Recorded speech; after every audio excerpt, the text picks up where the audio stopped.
হয়েছে সেই বিষয়ে আমি বলতে পারি।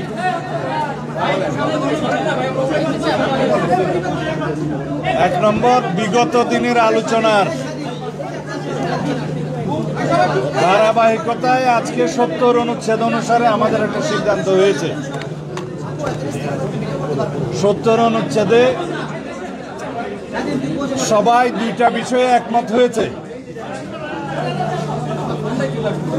সেই দুইটা বিষয় হলো আস্থা ভোট এবং অর্থ বিল। এই দুইটা বিষয় বাদে ৭০ অনুচ্ছেদে সংসদ সদস্যরা স্বাধীনভাবে ভোট প্রদান করতে পারবেন দলের বিপক্ষেও।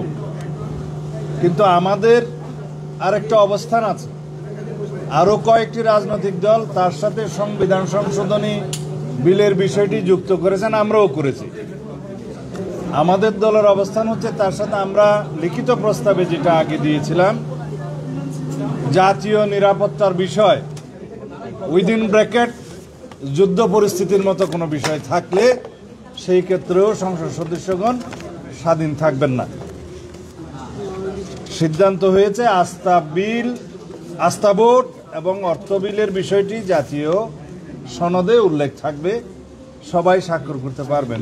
তবে বাকি দুইটা বিষয় এইভাবে আলাদা সংযুক্তি থাকবে যদি আমাদের দলের নির্বাচনী ইশতেহারে এগুলো আমরা উল্লেখ করি স্পেসিফিক। সেই ক্ষেত্রে আমরা যদি দায়িত্বপ্রাপ্ত হই তখন আমরা এই দুইটি বিষয়ও এখানে সংযুক্ত করতে পারব। এভাবেই সিদ্ধান্তটা মোটামুটি হয়েছে। আর স্থায়ী কমিটির বিষয়ে একটা সিদ্ধান্তে আসা গেছে, 4টি committee, public accounts committee, privilege committee, estimation committee, public undertaking committee সহ, এই 4টা সহ অন্যান্য কিছু জনগুরুত্বপূর্ণ বিষয় সংক্রান্ত স্থায়ী কমিটিগুলোর সভাপতির পদ বিরোধী দলের মধ্যে আসনের সংখ্যা অনুপাতে বিরোধী দলের প্রাপ্ত হবে। এই হিসেবে মোটামুটি সবাই একমত হয়েছে, এটাও আসবে। আর এখন আলোচনা চলছে নারী আসনের বিষয়ে, এখনো সেটা সমাপ্ত হয়নি। তবে 100 আসন সংরক্ষিত রাখার বিষয়ে সবাই মোটামুটি একমত। এটা নির্বাচন পদ্ধতি কি হবে সেটা নিয়ে বিতর্ক হচ্ছে, আপনারা পরে জানতে পারেন। সংসদীয় স্থায়ী কমিটি আবার বলতে হবে। সংসদীয় স্থায়ী কমিটির মধ্যে 4টা কমিটি গুরুত্বপূর্ণ, যেগুলো public accounts committee, privilege committee, estimation committee, public undertaking committee, এই 4টা সহ আরও কিছু জনগুরুত্বপূর্ণ বিষয় সংক্রান্ত কমিটির সভাপতির পদ আসনের সংখ্যা অনুপাতে বিরোধী দলের কাছে যাবে, বিরোধী দল প্রাপ্ত হবে।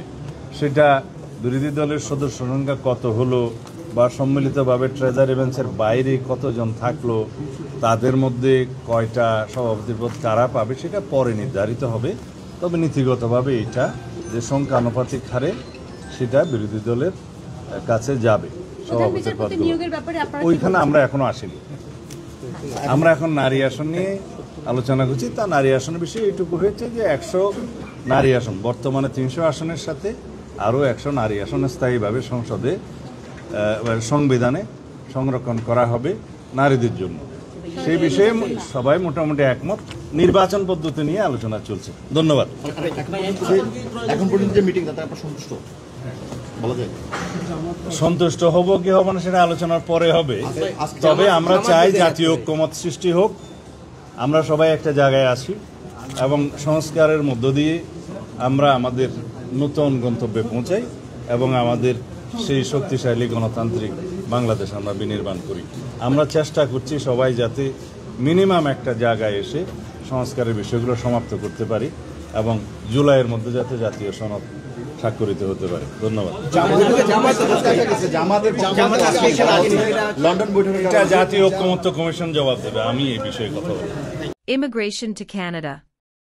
We provide the best quality service and solution for Canada immigration. Please visit our website and contact for details.